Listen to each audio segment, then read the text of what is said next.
Hi, good morning to all. Sorry, good evening to all. ഇന്നത്തെ class വളരെ രസകരവും എന്നാൽ പഠിക്കാൻ വളരെയധികം താല്പര്യം തോന്നുന്നതുമായിട്ടുള്ള ഒരു സബ്ജക്റ്റാണ്. കാരണം എന്താണെന്ന് ചോദിച്ചാൽ ഇന്ന് നമ്മുടെ സബ്സ്ക്രൈബേഴ്സിൽ ഒരാൾ വിളിച്ച് അത്യാവശ്യമായിട്ട് കുറച്ച് കാര്യങ്ങൾ പറഞ്ഞു. കാരണം എന്താണെന്ന് ചോദിച്ചാൽ മറ്റൊന്നുമല്ല, ഇംഗ്ലീഷ് പഠിക്കാൻ ആരംഭിച്ച ഒരു ഗ്രഹനാഥെ, ഇംഗ്ലീഷ് പഠിക്കാൻ താല്പര്യമുള്ള ഗ്രഹനാഥയെ പ്രോത്സാഹിപ്പിക്കുന്ന ഒരു ഹസ്ബൻഡുമാണ് നമ്മുടെ ഇന്നത്തെ ക്ലാസ്സിലെ ആൾക്കാർ. അതിൽ കഞ്ഞി വാർത്തുകൊണ്ടിരിക്കുന്ന ഒരു ഗ്രഹനാഥയുടെ അടുത്തേക്ക് ഒരു ഹസ്ബൻഡ് കയറി ചെല്ലുക. അന്നേരം നേരത്തെ ഇവർ പ്ലാൻ ചെയ്തായിരുന്നു ഇംഗ്ലീഷിൽ മാത്രമേ സംസാരിക്കുകയുള്ളെന്ന്. ഇംഗ്ലീഷിൽ സംസാരിക്കാൻ തുടങ്ങി. അതിനെ മാക്സിമം അവരെ എൻകറേജ് ചെയ്യാനും അതിന് വേണ്ടുന്ന സഹകരണങ്ങളൊക്കെ ചെയ്തു കൊടുക്കാനും ഹസ്ബൻഡ് തയ്യാറാണ്.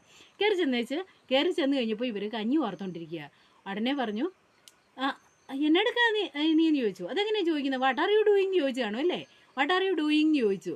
അന്നേരം നമുക്ക് പറയാൻ അറിയത്തില്ല. അത് വരുമ്പോൾ എന്നാ പറയും? അരിച്ചം വന്ന് കഴിയുമ്പോൾ നമ്മൾ നേരെ തട്ടിക്കയറാൻ തുടങ്ങും അല്ലേ? കാണാമല്ലേ എന്ന് ചോദിക്കും, എന്നാ ചെയ്യുന്നതെന്ന്. അത് തന്നെ ഈ ഗ്രഹനാഥൻ ചോദിച്ചു. വാട്ട് ആർ യു ഡൂയിങ് ചോദിച്ചപ്പം തിരിച്ചു ചോദിച്ച് കണ്ട് യു സീ എന്ന് ചോദിച്ചു. അന്നേരം പറഞ്ഞു, അതല്ല, ഈ ചെയ്തുകൊണ്ടിരിക്കുന്ന പണിയൊന്ന് ഇംഗ്ലീഷിൽ പറഞ്ഞേന്ന് പറഞ്ഞു. അന്നേരം ഇംഗ്ലീഷിൽ പറയാൻ അറിയത്തില്ല. അന്നേരം ദേഷ്യപ്പെട്ട് ഹസ്ബൻഡിനെ നോക്കി നിന്നപ്പോഴേക്കും ഇതാ കഞ്ഞി തിളച്ച് ചാടി പോയിക്കൊണ്ടിരിക്കുക. അന്നേരം പറഞ്ഞു, എന്തെങ്കിലും ഒന്ന് പറ, അതേണ്ട അത് തിളച്ച് ചാടി പോകുന്നെന്ന് പറഞ്ഞു. അന്നേരം ഓർത്തു, തിളച്ച് ചാടി പോവുക, അയ്യോ അതിൻ്റെ വാക്ക് എന്നാന്ന് ഓർത്തു. അതും അറിയത്തില്ല. അങ്ങനെ വന്നു കഴിഞ്ഞപ്പോഴേക്കും അദ്ദേഹം കളിയാക്കാൻ തുടങ്ങി. അന്നേരം ചോദിച്ചു, ഞാൻ നിന്നെ സഹായിക്കണോ എന്ന് ചോദിച്ചു. പറയാനേ, ഞാൻ നിന്നെ സഹായിക്കണോ എന്ന് ചോദിച്ചു. വേണ്ടെന്ന് പറഞ്ഞു, അതിൻ്റെ ആവശ്യമില്ലെന്ന് പറഞ്ഞു. അന്നേരം പറഞ്ഞു, ഇനി നിനക്ക് പിന്നെ എവിടുന്ന് കിട്ടും ഇതിൻ്റെ ആൻസർ? അന്നേരം അതിൻ്റെ ബാക്കി പറഞ്ഞത്. എന്നിട്ട് വളരെ ദയനീയമായിട്ട് ആ ഗ്രഹനാഥൻ എന്നോട് വന്ന് പറയുകയാണ്, മാഡം അത്യാവശ്യമായിട്ട് ഇതുപോലെയുള്ള കുറച്ച് കാര്യങ്ങൾ എനിക്ക് പറഞ്ഞു തരണം. സംസാരമധ്യേ അത്യാവശ്യമായിട്ട് ഉപയോഗിക്കേണ്ടി വന്നു പോകുന്ന കാര്യങ്ങളാണിത്, അങ്ങനത്തെ പറയാൻ അറിയത്തില്ലെന്ന്.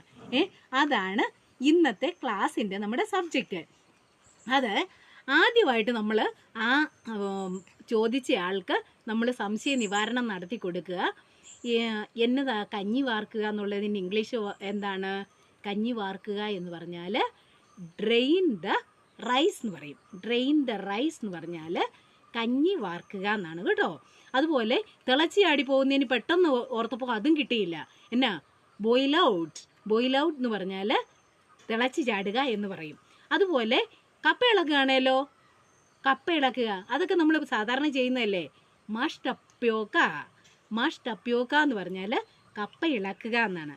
അതുപോലെ തന്നെ നമ്മൾ ഉപയോഗിക്കേണ്ടി വരുന്നതാണ് എന്താണ്? മീൻ വെട്ടുക. മീൻ വെട്ടുകയാണെങ്കിലോ dress the fish. Dress the fish എന്ന് പറഞ്ഞാൽ മീൻ വെട്ടുക. അന്നേരം ഇറച്ചി ഞുറുക്കുകയാണെങ്കിൽ എന്നാ പറയും? ഇറച്ചി ഞുറുക്കുകയാണേ, ഇറച്ചി ഞുറുക്കുക എന്ന് പറയുന്നത് slice the flush. Slice the flush എന്ന് പറഞ്ഞാൽ ഇറച്ചി ഞുറുക്കുക എന്നാണ്. അതുപോലെ നമ്മൾ പറയും മുളക് ചിക്കുക എന്നൊക്കെ പറയും. മുളക് ചിക്കുക എന്നാണെങ്കിലോ സ്പ്രെഡ് ദ പെപ്പർ. മുളക് ചിക്കുക, അങ്ങനെ ഓരോന്നും പറയുക. പിന്നെ ഇപ്പം നമ്മൾ അവർ തമ്മിലുള്ള സംഭാഷണം എന്തായിരിക്കുമെന്ന് ഞാൻ ഇത് പറഞ്ഞു കൊടുക്കാൻ വേണ്ടി തന്നെ ഞാൻ അതിനുവേണ്ടി ഒരു ബുക്കിലോട്ട് എഴുതിയെടുത്താണ് കേട്ടോ. എന്തായിരിക്കും ചോദിച്ച് അവർ ചോദിച്ചു, എന്നെടുക്കാന്ന് ചോദിച്ചു കാണും. അതെങ്ങനെയാണ് ചോദിക്കുന്നത്? What are you doing. What are you doing ചോദിച്ചാൽ നിങ്ങൾ എന്ത് ചെയ്യുകയാണ്? അന്നേരം കാണ്ട് യു സീ എന്ന് ചോദിച്ചു. കാണ്ട് യു സീ മീൻസ് നിങ്ങൾക്ക് കാണാമല്ലേ എന്ന്. അന്നേരം തിരിച്ചു ചോദിക്കുക. അന്നേരം പറയുക, say in English. Say in English what are you doing. ഇംഗ്ലീഷിൽ പറ, നിങ്ങൾ എന്താണ് ചെയ്യുന്നതെന്ന് പറയാൻ പറഞ്ഞു കാണും. അന്നേരത്തേനും മിണ്ടാതെ നിന്ന് കാണും അല്ലേ? മിണ്ടാതെ നിന്ന് അതാണോ സംഭവിച്ചതെന്ന് ഈ അനുഭവം ഉണ്ടായ ആളൊന്ന് ഓർത്തോണേ. അന്നേരം പറഞ്ഞു, say something. Say something. It is boiling out. അത് തിളച്ച് ചാടുന്നു, ഒന്ന് എന്തെങ്കിലും ഒന്ന് പറയാൻ പറഞ്ഞു. എന്ന് വെച്ച് അത് കഞ്ഞി വാർക്കാൻ പറഞ്ഞു കാണും. അന്നേരത്തേനും പറയും, അന്നേരം മിണ്ടാതിരുന്ന് കഴിയുമ്പോഴത്തേനും പറയും, may help you. May help you എന്ന് ചോദിക്കും അല്ലേ? ഞാൻ നിങ്ങളെ സഹായിക്കട്ടെ എന്ന്. അന്നേരം എന്നാ പറയും? നമ്മുടെ ആത്മാഭിമാനത്തെ കൊള്ളൂ അല്ലേ?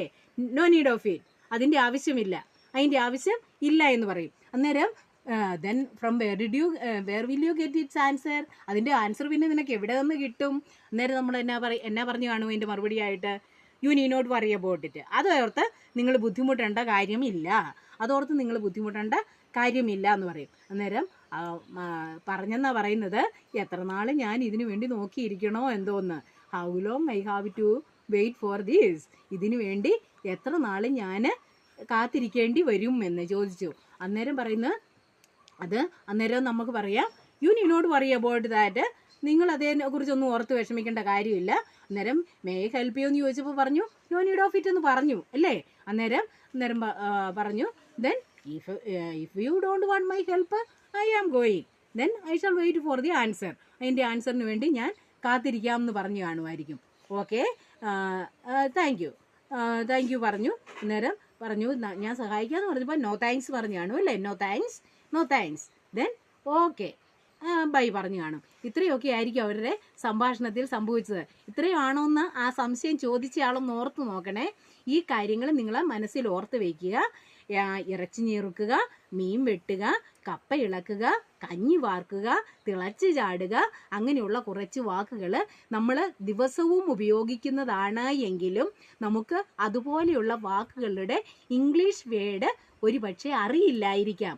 അറിയില്ലാത്തവർ ഇതുകൂടി കൂട്ടി, കാരണം ആ പറഞ്ഞ ആള് എന്നോട് പറഞ്ഞു എന്നാന്ന് ചോദിച്ചാൽ, ഞാൻ ഒരു സ്റ്റുഡൻ്റാണ്, മാഡത്തിൻ്റെ ഒരു സ്റ്റുഡൻ്റാണ്, എങ്കിലും ഞാൻ വെറും കൊച്ചുകുട്ടിയല്ല, അടുക്കളയിൽ പണി ചെയ്യുന്ന ഒരു വീട്ടമ്മ കൂടിയാണെന്ന്.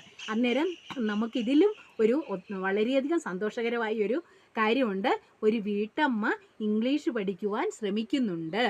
ഒരു വീട്ടമ്മയാണെങ്കിൽ പോലും, ഹൗസ് വൈഫ് ആണെങ്കിൽ പോലും നീ ഇംഗ്ലീഷ് പഠിക്കുവാൻ വേണ്ടിയുള്ള താല്പര്യത്തോടു കൂടി പഠിക്കുന്നുണ്ട്. അന്നേരം അതിൻ്റെ ആൻസർ ഇങ്ങോട്ട് ചോദിച്ചു. അതാണ് അതിൻ്റെ ഇത്. നമുക്ക് ഏറ്റവും നമ്മൾ നോട്ടബിൾ ആയിട്ടുള്ള പോയിന്റ് അതാണ്. അതിൻ്റെ വാക്ക് എന്ത് എന്നത് അറിഞ്ഞിട്ട് അതനുസരിച്ച് സംസാരിക്കുവാൻ വേണ്ടി അവർ ശ്രമിക്കുന്നു. Okay, good by.